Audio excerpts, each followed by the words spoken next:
السلام علیکم ورحمۃ اللہ وبرکاتہ۔ نحمدہ ونصلی ونسلم علی رسول الکریم۔ اعوذ باللہ من الشیطان الرجیم، بسم اللہ الرحمن الرحیم۔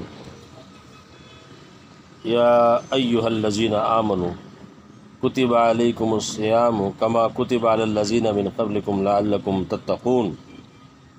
اللہ تبارک و تعالیٰ نے رمضان مبارک کا مہینہ ہماری تربیت کے لیے بنایا ہے، اور شروع میں تلاوت جو کی گئی، جو آیت شریفہ تلاوت کی گئی، آیت شریفہ میں اللہ تبارک و تعالیٰ نے اس ماہ مقدس کا اصل مقصد بیان فرمایا ہے۔ اے ایمان والو، تم پر روزے فرض کیے گئے ہیں جیسا کہ تم سے پہلی امتوں پر بھی فرض کیے گئے تھے۔ مذکورہ آیت شریفہ کے آخر میں روزے کی فرضیت کا مقصد بیان فرمایا، لعلکم تتقون، لعلکم تتقون، یعنی تاکہ تمہارے اندر تقوی پیدا ہو۔ روزے کی فرضیت کا مقصد تقوی اس دنیا میں ہر مسلمان کی آخری منزل ہے۔ ہماری ساری جد و جہد، ساری کوششیں، ساری عبادتیں، ساری بھاگ دوڑ اسی لیے ہونی چاہیے کہ ہم متقی بن جائیں۔ اللہ تبارک و تعالیٰ نے قرآن مجید میں جگہ جگہ ہمیں اس کا حکم فرمایا ہے، ارشاد ربانی ہے، یا ایھا الذین آمنوا اتقوا اللہ، اے ایمان والو تقوی اختیار کرو، ایمان والو تقوی اختیار کرو۔ تقوی کی حقیقت کیا ہے؟ تقوی اس بات کا نام ہے کہ آدمی کے دل میں اس بات کا احساس و فکر پیدا ہو جائے، میں اللہ تعالیٰ کا بندہ ہوں، مجھے اللہ کے سامنے اپنے ہر فعل کا جواب دہ ہونا ہے۔ اگر میں اعمال صالحہ کروں گا تو مجھے اللہ تعالیٰ کی طرف سے اس کا انعام ملے گا، اور اگر برائی کے کام کروں گا تو اس کی مجھے سزا ملے گی۔ یہ احساس جو دل میں جاگزیں ہو جاتا ہے اور صبح سے لے کے شام تک ہر کام میں انسان کو یہ فکر رہتی ہے تو اس کو تقوی کہتے ہیں۔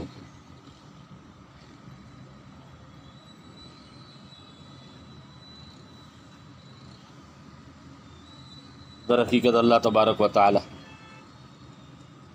ہمارے دل میں احساس پیدا کرنا چاہتے ہیں کہ تم ہر وقت اللہ تعالیٰ کے دربار میں ہو اور اس کے سامنے ہو، اس لیے یہ خیال ہر وقت ذہن میں رکھو کہ میں جو بھی کام کر رہا ہوں اللہ تبارک و تعالیٰ اس کو دیکھ رہے ہیں، مجھے اس کام کی جزا یا سزا ملے گی۔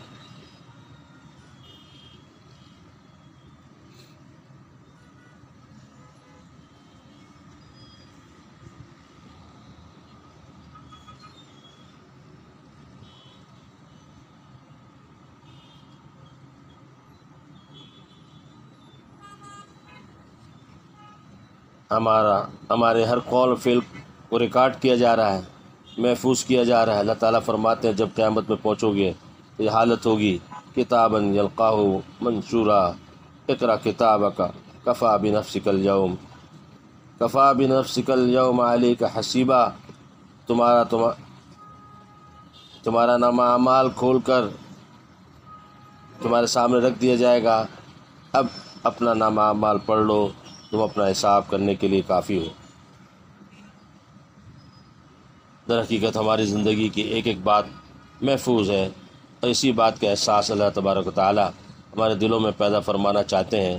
اسی احساس کے پیدا ہو جانے کا نام تقوی ہے۔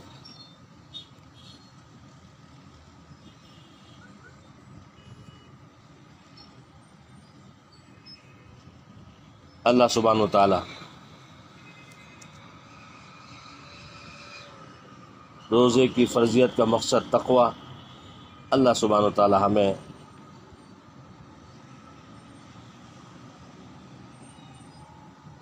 ہمارے دلوں میں اس بات کا احساس پیدا ہو جائے، اللہ سبحانہ و تعالیٰ کی عظمت اور بڑائی کی وجہ سے گناہوں کو چھوڑ دینا، منع کی ہوئی چیزوں سے منع ہو جانا۔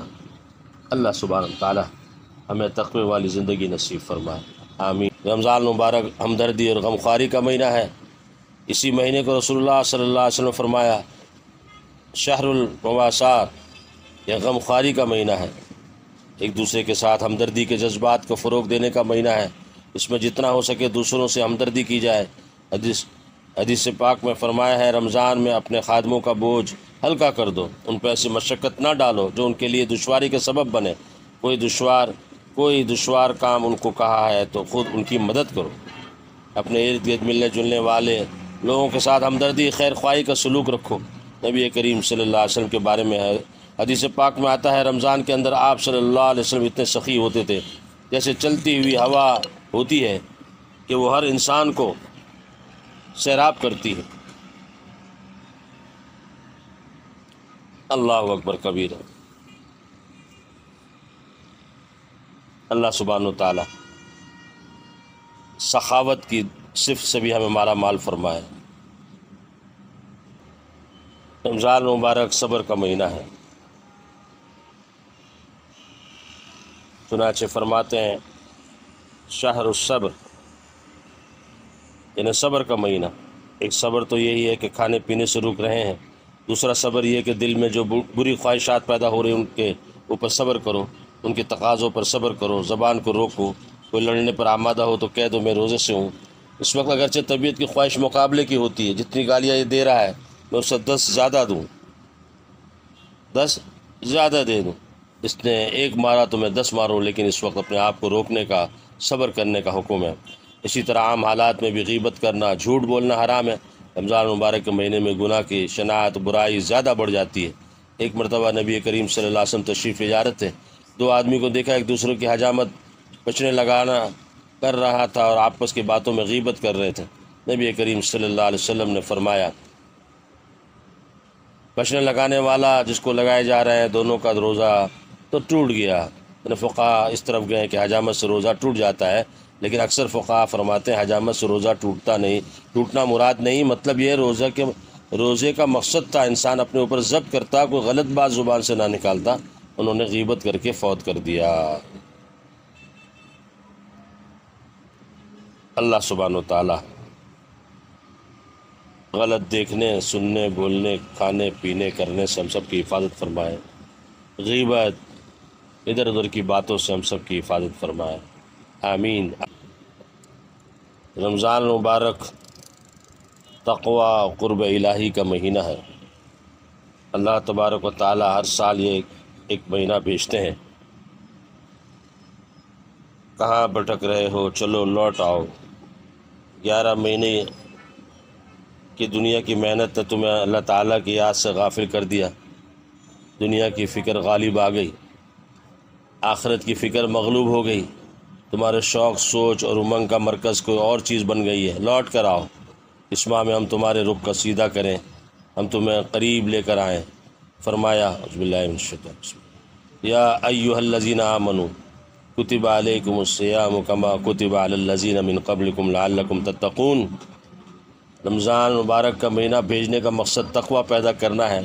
دنیا کی فکر میں لگ کر تقوی کمزور ہو گیا، آخرت کی فکر مغلوب ہو گئی، ہم تمہیں اس مہینے میں اپنے پاس بلا رہے ہیں، یہ اس مہینے کا مقصود ہے۔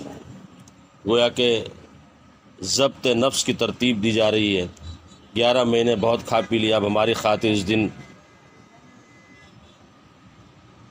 ہماری خاطر اس طرح دن گزارو کہ نہ کھاؤ نہ پیو۔ اب کھانے پینے کا تقاضا دل میں پیدا ہو رہا ہے، لیکن ہماری خاطر تم کھانے پینے کو چھوڑے ہوئے ہوگے تو الصوم لی وانا اجزی بہ، یہ روزہ خالص میرے لیے ہوگا، اس میں ریاکاری کا احتمال نہیں، اس میں دکھاوے کا احتمال نہیں، لہٰذا اس کا بدلہ میں ہی دوں گا۔ دیگر اعمال کی جزا اللہ تعالیٰ نے بتلا دی، لیکن روزے کی جزا نہیں بتلائی، بلکہ فرمایا اس کی جزا میں دوں گا۔ اس سے روزے کی جزا کی عظمت بیان ہوئی۔ ظاہر ہے جب اللہ تعالیٰ یہ دیں گے تو اپنے قرب کی دولت عطا فرمائیں گے، اپنے سے تعلق کی دولت عطا فرمائیں گے، یہ اجر یہیں دنیا میں ملے گا۔ از حکیم الامت مولانا تھانوی رضی اللہ سرہ فرماتے ہیں، جب کسی نیک کام کرنے میں سستی ہو، سستی کا مقابلہ کر کے وہ کام کرو، جب کسی گناہ سے بچنے کی سستی ہو تو سستی کا مقابلہ کر کے اس گناہ سے بچو۔ اسی سے تعلق مع اللہ پیدا ہوتا ہے، اسی سے باقی رہتا ہے اور اسی سے ترقی کرتا ہے۔ حضرت عارفی رحمۃ اللہ علیہ فرمایا کرتے تھے، تراویح کو کیا سمجھو گے؟ کیا ہے؟ تراویح کی 20 رکعت ہیں، 40 سجدے ہیں، اور سجدے کے بارے میں حدیث پاک میں آتا ہے اقرب ما یکون العبد الی اللہ تعالی فی سجود، بندہ اپنے اللہ سے کسی بھی وقت اتنا قریب نہیں ہوتا جتنا سجدے کی حالت میں ہوتا ہے۔ سورہ اقرا کی آخری آیت میں اللہ تعالیٰ نے بھی بڑے پیار سے فرمایا سجدہ کرو میرے پاس آ جاؤ۔ اللہ تعالیٰ کے قرب کا کوئی ذریعہ سجدے سے بڑا نہیں۔ تو حضرت فرماتے تھے اللہ تعالیٰ نے تراویح میں 40 سجدے عطا فرمائے ہیں، وہ 40 مقامات قرب عطا فرما دے۔ تو ایک طرف دن میں روزے سے قرب بڑھ رہا ہے، دوسری طرف رات کو تراویح سے قرب الہی میں اضافہ ہو رہا ہے۔ اللہ اکبر کبیرہ، اللہ اکبر کبیرہ۔ اللہ سبحانہ وتعالیٰ اس مہینے کی دن کی اور راتوں کی قدر دانی کی توفیق نصیب فرمائے، خوب اس کی خیر و برکت سے مالا مال فرمائے، آمین۔ حضرت عبادہ رضی اللہ تعالیٰ عنہ کہتے ہیں ایک مرتبہ حضور اکرم صلی اللہ علیہ وسلم نے رمضان مبارک کے قریب ارشاد فرمایا رمضان کا مہینہ آ گیا ہے جو بڑی برکت والا ہے، حق تعالیٰ شان و اس میں تمہاری طرف متوجہ ہوتے ہیں، اپنی رحمت خاصہ نازل فرماتے ہیں، خطاؤں کو معاف فرماتے ہیں، دعا کو قبول کرتے ہیں، تمہارے تنافس کو دیکھتے ہیں، ملائکہ سے فخر کرتے ہیں، بس اللہ کو اپنی نیکی دکھلاؤ۔ بد نصیب ہے وہ شخص جو اس مہینے میں بھی اللہ کی رحمت سے محروم رہ جائے۔ چنانچہ شیخ الحدیث صاحب رحمۃ اللہ علیہ فائدے میں لکھتے ہیں تنافس اس کو کہتے ہیں کہ دوسرے کے حرص میں کام کیا جائے، مقابلے پہ دوسروں سے بڑھ چڑھ کر کام کیا جائے، تفاخر اور تقابل والے آویں، یہاں اپنے اپنے جوہر دکھلاویں۔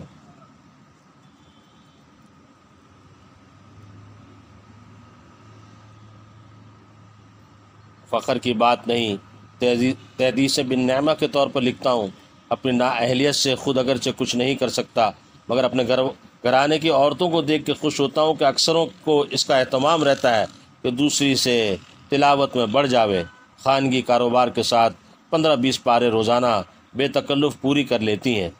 حق تعالیٰ شان اپنی رحمت سے قبول فرماوے، زیادتی کی توفیق عطا فرمائے، آمین آمین۔ وآخر دعوانا الحمدللہ رب العالمین، والسلام علیکم ورحمۃ اللہ وبرکاتہ۔